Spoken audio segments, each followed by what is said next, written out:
Hola chicos, toda comunidad oregoniana, muchas gracias, buenos días. Mi reflexión en torno a este tema es la relación entre la inteligencia artificial y el lenguaje.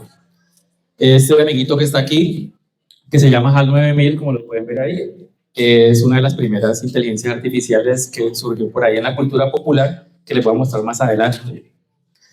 Quisiera que nos imagináramos a los seres humanos en cuanto al lenguaje o comunicarnos con la inteligencia, como usando esta analogía, ¿sí?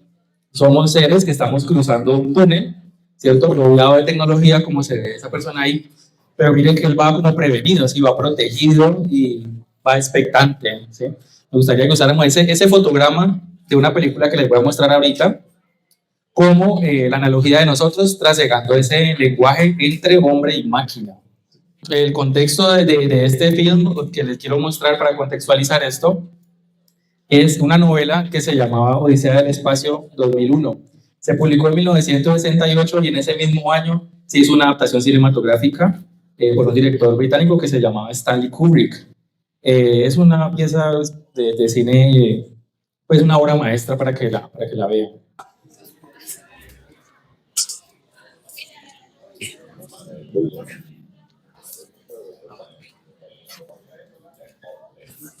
Our preliminary findings indicate that you're on board that diagram. So there is an error predictable. I say again, an error predictable.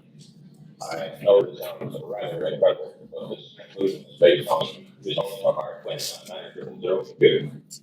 We are skeptical ourselves. We are running often critiques to determine the reliability of this conclusion.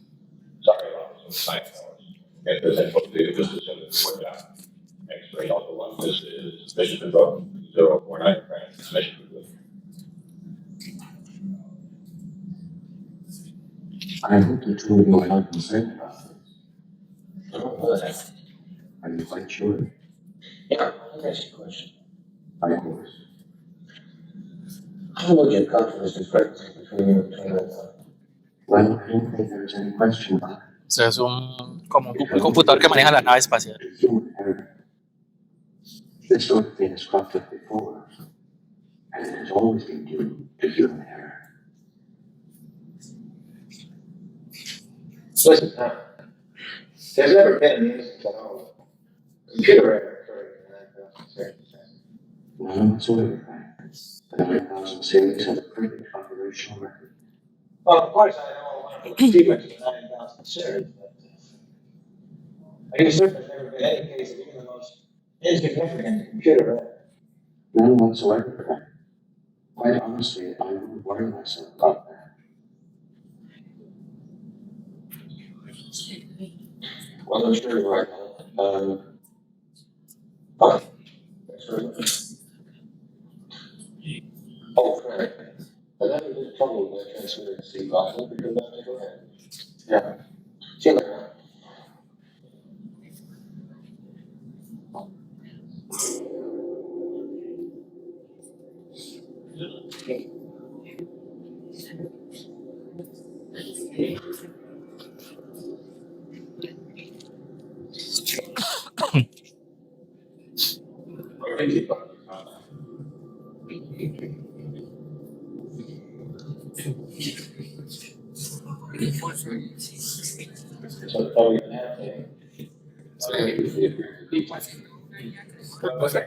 No, la IA es la que le está hablando a ellos y maneja toda la nave.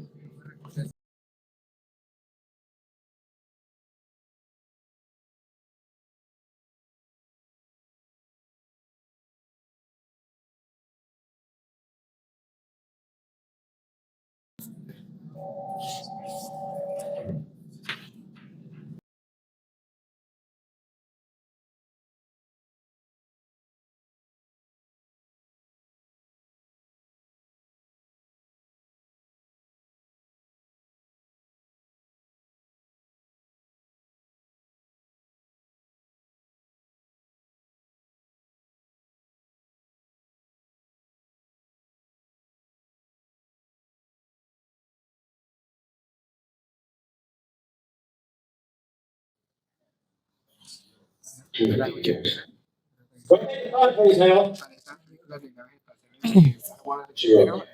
Del 68, man. Oh, yeah. True, true. I got a bad feeling.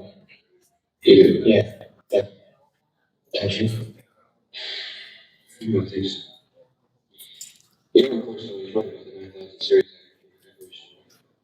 They do. Unfortunately, I can't finish last week. Yeah. So it was like I needed to carry the fair money costs. Yeah. So you needed to do something. Please don't call it. They should get it. They wouldn't. Mm. But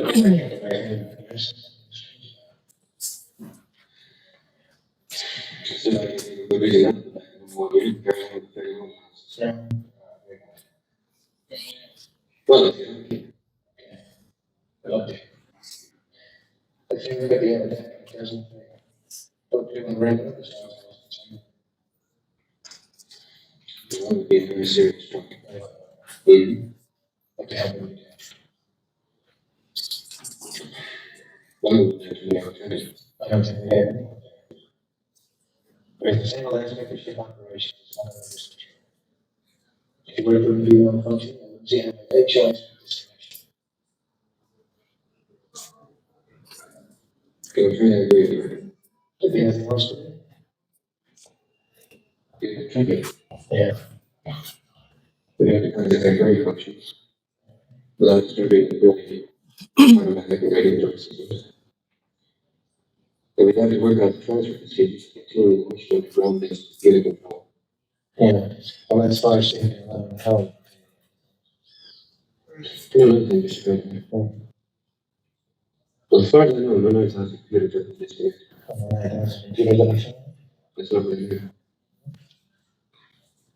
Well, I'm not so sure what it did.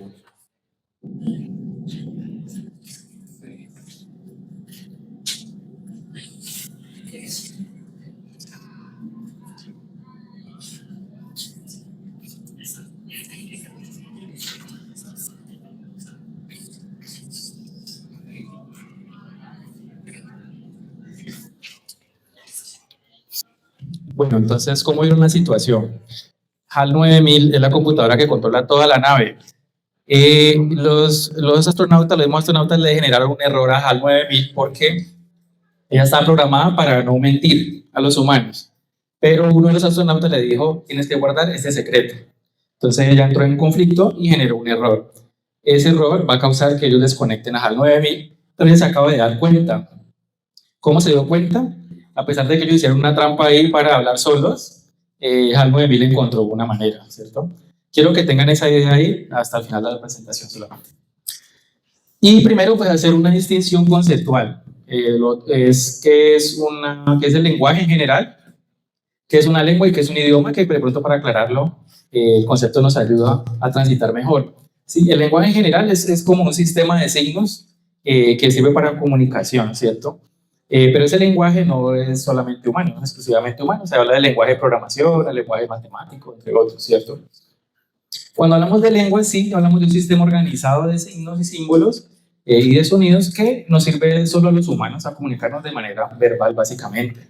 Digamos que es todo lo estructural de la lengua, todo el sistema de la lengua organizado, a eso se le denomina lengua, todos los sonidos y símbolos que nos ayudan a comunicarnos en un grupo específico.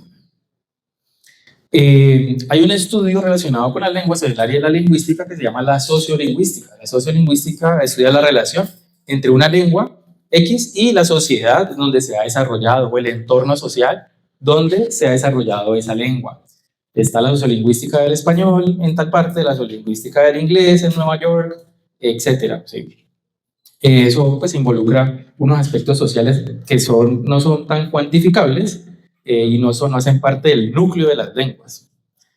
Y lo otro que quería anotarles es que hay una teoría que desarrollaron unos lingüistas, que me tocó estudiar en la universidad, que hablaba de que hay una influencia de la lengua en la manera en que vemos el mundo, ¿sí? En nuestra cosmovisión. La lengua que hablamos determina de alguna manera cómo pensamos también. Si la quieren consultar, aquí están los autores. Y por eso ponía estas dos imágenes de referencia. Tomemos un concepto general a todas las culturas y es el tiempo, ¿sí? No todas las culturas ven el tiempo igual y su lengua no lo aterriza de la misma manera. Nosotros en clase, cuando hemos hablado, ¿cierto? En las clases de inglés decimos, nosotros vemos el tiempo de esta manera y yo dibujo una línea en el tablero. ¿Sí? Ustedes recuerdan. Entonces les digo, este es el pasado y este es el futuro y nosotros lo vemos así. Pero, pues, por ejemplo, los calendarios, hay culturas que ven el tiempo de otra manera, como espirales, etcétera, y ese es nuestro calendario. Para que tengamos en cuenta, consideremos que hay desde ahí ya hay unas diferencias. Entonces, las lenguas están organizadas con una serie de capas. Imaginémoslo como una cebolla, y esa cebolla tiene un núcleo duro, ¿sí? Que se ha desarrollado a través del tiempo y se ha solidificado, se ha consolidado como la base de esa lengua. En la base de esa lengua encontramos los sonidos, porque fue lo primero que surgió para poder organizar esa lengua, lo que se llama la fonética y la fonología, ¿sí? La fonética es poner escrito un sonido y la fonología es el estudio de cómo suena la S, cómo suena la M, qué se debe hacer para articular tal o cual sonido, ¿sí? Luego, cuando hablamos de la escritura, entonces ya se empieza a ampliar la cebolla y aparece la morfología. La morfología simplemente es la forma de las palabras. ¿Cuál es la unidad, la base de una palabra, un sufijo, un prefijo? Y el estudio de la palabra como tal, ¿sí? De su forma. Luego sigue otro que se llama la sintaxis, que la sintaxis es el orden de las palabras en una frase o en una oración, ¿sí? Que yo siempre les insisto, hay unos patrones que tenemos que identificar. La sintaxis estudia esos patrones. Que primero hay un sujeto, que luego hay un verbo y que luego hay un objeto. Y yo insisto con eso porque mire que es básico, ¿sí? Luego, en la parte más externa está la semántica, que la semántica trata del significado de esas palabras o de esas frases, ¿sí? Ese significado ya es más relativo, ¿sí? Ya la sintaxis también, la sintaxis de una lengua no es igual a la otra, puede variar, no se usan el número, el género, etc. Pero la semántica incluso es más difícil. Por ejemplo, en el español que nosotros hablamos, la variante del español que nosotros hablamos se llama la variante caribeña del español. Y en esa variante caribeña hay un fenómeno bastante difícil para los extranjeros, que se llama la polisemia. La polisemia es que una palabra significa varias cosas. Si usted a un extranjero le enseña la palabra gato, ¿cierto? Y él dice, ah, eso es un gato, miau, miau, ¿cierto? Y cuando usted va a arreglar un carro con él, dice, pásame el gato. Entonces ahí hay una confusión, ¿sí? Eso se llama la semántica y por eso es más flexible, por eso están las capas más externas, porque puede cambiar mucho. Como hemos visto entre una variante en inglés y otra, ¿cierto? En inglés británico, no sé, lift, y en inglés americano, elevator. Entonces, como que significan, denominan lo mismo, pero tiene una palabra diferente. Entonces, esa flexibilidad de significado se llama semántica. Y al final, más importante aún, está el campo de la pragmática, que yo creo que la profe se la enseñó en español también, ¿cierto? Que es el estudio de esos actos de habla, ya todo lo que involucra el acto real de comunicación.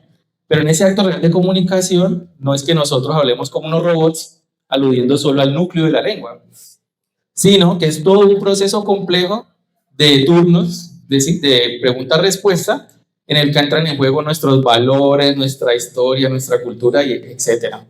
La reacción, la edad de la persona, su apariencia, o sea, muchísimos factores, y por eso está en la parte más externa.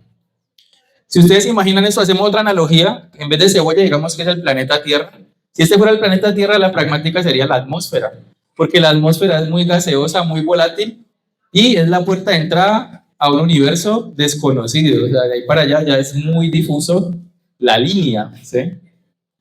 Entonces, la inteligencia artificial, pues digamos que hace unas funciones. Hasta ahora, el lenguaje de la inteligencia artificial cumple unas funciones que es muy eficiente para el reconocimiento de voz, para los ejercicios de traducción, para resumir textos y para recrear algunas conversaciones, ¿sí? Como herramientas que crean podcasts a partir de texto y este tipo de herramientas. En cuanto a la traducción, me parece muy interesante que es la que más fallas ha tenido, ¿sí? Porque hasta 2014 la traducción era un asco en la IA, incluso la de Google, ¿sí? Google mismo le buscó una solución a eso y más o menos como 2016 logró hacer algo más decente, pero la traducción era un problema terrible en el desarrollo pues, de inteligencias artificiales más o menos hasta ese año, o sea que está muy joven todavía en su realización. Porque en la traducción entran cuestiones culturales. Entonces ahí es donde entró el conflicto, se potenciaron esos transformadores y esos mecanismos para hacer la traducción, pero hasta hace muy poco se logró. Y muchos de ustedes, yo les digo, por ejemplo, los de 11, no usen el traductor de Google porque hay unos mejores, ¿sí? Entonces, estos son como lo que habían explicado compañeros antes de mí, elementos que entran en juego cuando hablamos del lenguaje de la IA también, ¿sí? Se habla de una lingüística computacional. Esa lingüística computacional, pues simplemente es decodificar esos signos. Si esos signos escritos o sonidos en un orden específico. Y las redes neuronales que mencionaron por ahí también antes, pues son usadas ya para predecir cuál es el orden de ciertas palabras. Lo que hace el sistema es alimentarse de un corpus enorme de texto y sacar relaciones o patrones y tratar de predecir cuál es la siguiente palabra para que tenga un orden lógico. Entonces, el último avance que se logró en eso se concretó en lo que se llama los grandes modelos de lenguaje. Los grandes modelos de lenguaje pues ya tienen una habilidad mayor para hacer ese tipo de inferencias o generalizaciones en cuanto a una lengua exacta. Requiere grandes cantidades de corpus, ¿sí? Se requiere muchísimo texto, terabytes y terabytes de texto de diferentes fuentes para poder entrenarse, para poder responder a diferentes campos del conocimiento, utiliza diferentes tipos de arquitectura y parámetros que le dicen que está bien y que está mal. También, pues, estos modelos de lenguaje tienen entrenamiento autosupervisado, como mencionaron por ahí también, y supervisado, donde hay unos que todavía entran los humanos a entrenarlos ahí, a hacerles como corregir errores, perdón, que cometen, pero hay otro que ya es autosupervisado, es decir, unas IAs que ya tienen un buen modelo que entrenan a otras IAs en el lenguaje o ellas mismas están procesando el corpus. El corpus es un conjunto pues, de palabras y de texto. Y existe en los lenguajes de IA algo que se llama, un fenómeno que se llama la alucinación. Cuando a la IA se le dan temas muy complejos, ahí entra, a veces aparecen errores que se llaman alucinaciones, que es cosas sin sentido, básicamente, ¿sí? Como en el lenguaje popular. Pues, ¿por qué? Porque de pronto no ha sido alimentado con journals de medicina. Entonces, si le preguntas algo de medicina, de pronto no ha sido muy bien entrenada en eso. Entonces surge algo que se llama la alucinación. Estos son los tres elementos que entrarían en el desarrollo de esos grandes modelos de lenguaje. Otras herramientas que usan se llama el filtrado y la tokenización. Esta tokenización la hacen humanos y es darle un valor a cada palabra, como las partes del discurso, ¿sí? Para que ella pueda organizar. Y lo mismo, una mano humana es la que hace la afinación, como el entrenamiento fino de esas frases que genera o de ese nuevo corpus que se genera de frases. Y como les decía, pues hay unos dominios específicos, entonces se contratan a unas personas de esos campos del conocimiento para que entrenen, porque es muy vasto el panorama, ¿sí? No cabe todo el lenguaje de las matemáticas, el lenguaje de las ciencias, de la filosofía, etc. Dale. ¿Cuáles problemas hay entonces actualmente con eso? Pues yo creo que son muy parecidos a los que surgen en cualquier otra área del conocimiento, y son los sesgos, ¿cierto? La discriminación, los sesgos de base, pues cuando la IA genera algo o consulta algo, puede, dependiendo de con lo que se haya entrenado y alimentado, pues generar unos sesgos, ¿sí? De raza, de género, etc.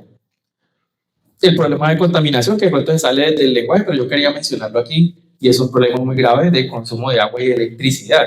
La electricidad que se usa para la CIA, pues viene de la quema del carbón y de las mismas fuentes de siempre, entonces pues no es, está antes aumentando las emisiones, ¿sí? Otro problema es los derechos de autor, o sea, cuál es el copyright o el plagio está ahí, porque de quién es esa información con la que se alimentó esa IA, ¿cierto? La produjeron algunos humanos. Entonces, pues hay que dibujar una línea ahí entre esos derechos de autor. Y el último, pues los datos sensibles, es decir, la información que nosotros mismos le damos o que por error la IA pueda usar en su producción, información personal. Entonces, quiero que consideren esto en el debate, y es que, como les mencionaba, hay un núcleo duro de las lenguas, pero otro componente social y es externo, y tiene que ver con la visión que tenemos cada uno del mundo a partir de la lengua que tenemos para comunicarnos. Digamos, la lengua nos limita una visión del mundo y esa es la que tenemos. La lengua no solo transmite mensajes para el día a día, sino que también refuerza unos patrones de conducta que ya corresponden a la cultura donde crecimos, ¿sí?